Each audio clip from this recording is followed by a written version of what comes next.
Well, lads, hope we're doing well. Welcome to another Q&A episode. And the first question today is, how should I adjust my nutrition when tapering for a big race? So for those who are listening and aren't aware, the tapering process is very basically reducing your overall training volume and potentially in some cases intensity too in the lead up to a big race in order to reduce the fatigue that you've built up throughout the training block and therefore allow yourself to be as fresh as possible coming into the race so that you can get the most out of the level of fitness that you've built up and perform at your best on the day itself. So as a result of that, you may be coming into a taper period and thinking that because your overall training load and therefore your activity output is lower, that you should therefore then be reducing your overall calorie intake in order to avoid excess weight gain during that period, and just from a logical perspective of less activity meaning less intake required.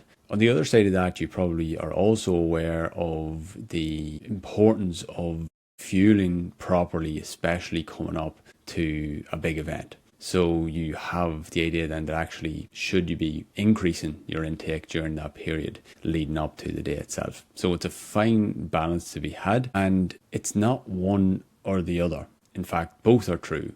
The reduction in your calorie output might mean that you need to reduce calories in order to maintain body weight.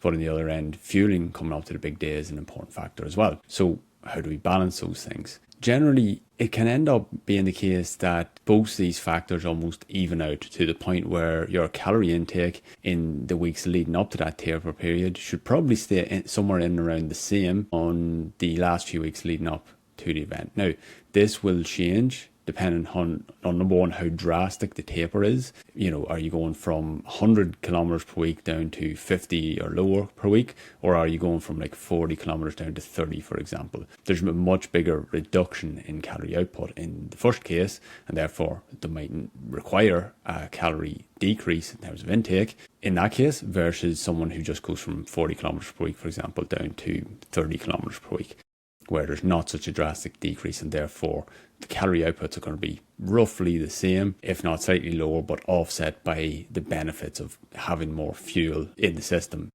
in order to fuel a little bit more during that taper week leading into the event. So that means that there is some cases where you want to be staying in around the same calorie intake, and that's probably going to be the case for most recreational athletes. But if you are having, as I mentioned, a drastic taper, that might mean that you want to decrease your calorie intake. Whereas if your taper is not so drastic in terms of the overall volume, you might want to keep it in around the same. But what is also a factor is the duration of that taper period. So for example, someone who's only having 1 week of decreased training load might not need to decrease their calorie intake at all, versus someone who is spending 3 weeks in that taper period where they're having a significantly longer reduction in the calorie output, and therefore to keep the calories at the similarly high level as it's been at previously, that 3 week period might be enough to actually see a bit of weight gain if we're to keep it at the same high intake as before. And again, that will also depend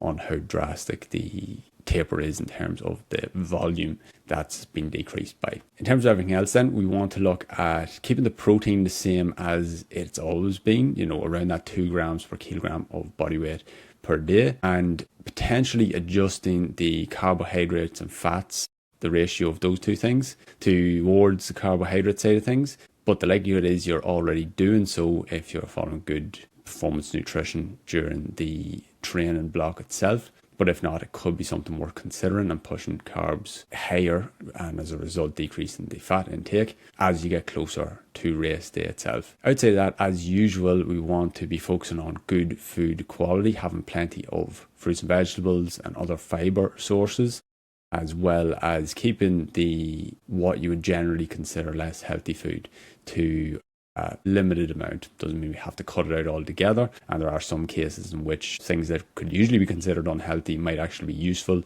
in the carb load period down the line, closer to the race itself. But in general, we kind of know what types of foods we should or shouldn't be eating in order to bias the health side of things, and during the taper period this is equally as important as any other time. What I would also recommend is that you'll have a little bit of extra time on your hands and a little bit of extra headspace on your hands during a period of reduced training.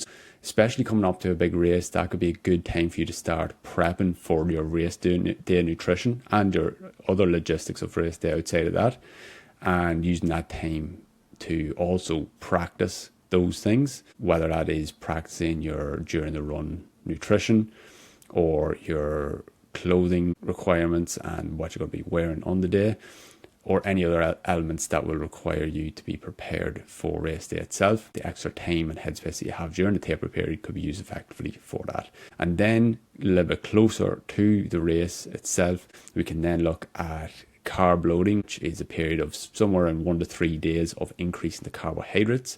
That will generally come with an increase in overall calories, but we can limit that somewhat by keeping the protein and fats either to the same level as it has been previously, or potentially reducing that if we have been having those things relatively high throughout the training period. Question 2 then is, what's your advice on managing nutrition during periods of injury? Similarly to the first question, the calorie intake and the energy intake could either go up or down, or indeed stay the same, depending on the specific conditions of your injury. And the specific conditions of your overall training load on an ongoing basis. Because if you're someone who is training a lot in terms of the volume and intensity of your training and the frequency of it, and you go from, say, 10 hours of training per week down to no training in some cases, in the case of a serious injury, or just a large reduction in training, then the calorie output as a result is going to be much lower across the week. And therefore, if we don't adjust our caloric intake down, in that case that may lead to unwanted body fat and body weight gain. Whereas if you are going from someone who maybe trains 5 hours per week, and that's reducing down in the case of a less serious injury to still maybe 4 or 5 hours a week, but different training working around the injury, then we don't need to decrease the calorie intake at all, because we're likely putting out the same levels of calorie output. And each person will have their own balance of that. But something that's also worth taking into account is that our calorie needs can go up as a result of the requirements of the healing of the injury itself. So that should be taken into account as well, where if you are still doing the same training load, even though it's not the same type of training because you're working around the injury, you may still have increased caloric needs because the body requires extra energy for the injury, depending on the type of injury it is. So that is just to say that if you are in doubt about which way you should go, I would certainly recommend, in the case of an injury, definitely not drastically reducing your energy intake, but also not feeling the need to overly increase it if you are reducing the training load that you're doing significantly. And I would recommend probably eating in a range of calories that has you maintaining body weight in order to hit that sweet spot between those two things. Again, with the protein side of things, you want to be keeping that as consistent as it has been at around 2 grams per kilogram of body weight. We could go slightly more than that if you wanted to err on the side of getting a little bit more in to support the healing of whatever tissue it is you've damaged, muscle, joints, etc. But there's no massive advantage in doing so, going well beyond that 2 grams of protein per kilogram of body weight. But there could be potentially some disadvantage if it is forcing you to decrease other nutrients, your fats and your carbohydrates excessively, to keep within a calorie range. In terms of the types of foods you want to be getting in, we want to be focusing a lot on anti-inflammatory foods. Now, inflammation can be protective at first when it comes to an injury. For example, it can cause you to restrict your movement of that area. For example, if you sprain an ankle, for example, and the inflammation as well as the pain within that forces you to not train on that ankle, then that's probably a good thing and a protective thing to allow for the healing of that. But it also brings in as well, to support the healing process, different immune cells and increase the blood flow and therefore the supply of nutrients to that injured site and the removal of waste products from it. So the inflammation process initially supports the injury process, the injury repair process. But if this goes on for too long or is excessive, then it can actually start to impair that process. So what we want to do is provide anti-inflammatory nutrients through food, and generally we want to do this through food rather than something like ibuprofen or anti-inflammatory drugs, and that may be the case in some cases if your doctor or other health professional has recommended that in your specific case. But the reason I'm saying that you'd prefer to go towards food than specifically anti-inflammatory drug is for that reason, that we want some inflammation generally at the start of an injury healing process. But well, if we're getting those things through food, we're supporting the anti-inflammatory process, but not directly or excessively impeding the potential benefits of that initial inflammation. And these are going to be the usual healthy foods, things like your fruits and vegetables and other fiber sources, where the fruits and vegetables are going to provide antioxidants to support the management of the oxidative stress that can come with the injury. And they're also going to provide fiber, which is very important for the gut health side of things. And you may be wondering why that's important when it comes to injury recovery. And the reason is because, number one, most of your immune cells are created within the gut.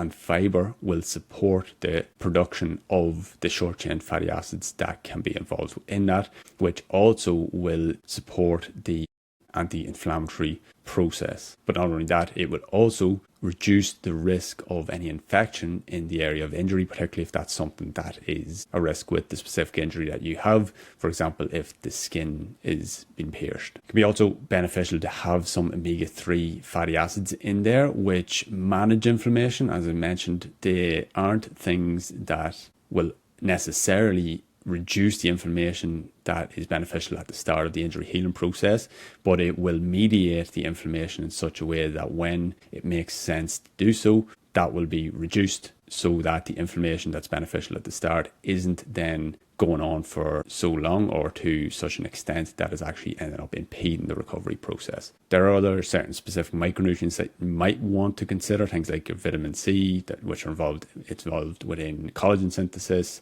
as an antioxidant in and of itself. Vitamin D, which is involved in bone health, which is obviously going to be crucially important if the injury is a bone injury, as well as being involved within immune function. And then things like zinc and magnesium that are involved in a whole range of biological processes, but have been associated with better sleep and again, better immune function, but also in things like the formation of new tissue, again, which is very important within the context of a tissue injury. So all we're looking to do with all these things, providing enough energy through sufficient food and calories, providing enough protein and an appropriate breakdown of fats and carbs, and supporting the immune function and the recovery process by getting in sufficient micronutrients, fiber, fruit and veg in general, good quality food, is just to create the optimal environment for tissue repair and therefore get you in a state where you're optimizing the healing process as much as possible. Even things like hydration can help as well,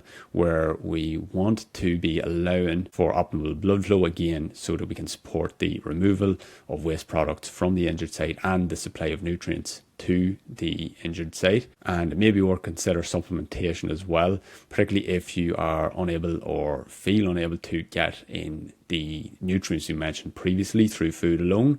And there may be some specific supplements that can help, such as collagen or gelatin, which has been shown to be potentially beneficial to joint injuries in particular. Question 3, given that football around 60 minutes in length isn't limited by glycogen depletion, is there any merit in having a sports drink during a match? This is a good question because there is a common line of thinking that says that because 60 minutes, and it's usually that 60-minute timestamp that is put on it, isn't a sufficiently long length of time for you to deplete your glycogen stores, that is the carbohydrates stored within the liver and the muscles, then it therefore doesn't make sense to be providing carbohydrates during that activity. And I can certainly see the logic in that, and to a certain extent it's good advice, but I do feel that, and from the research I can see that the benefits of supplying carbohydrates during intense activity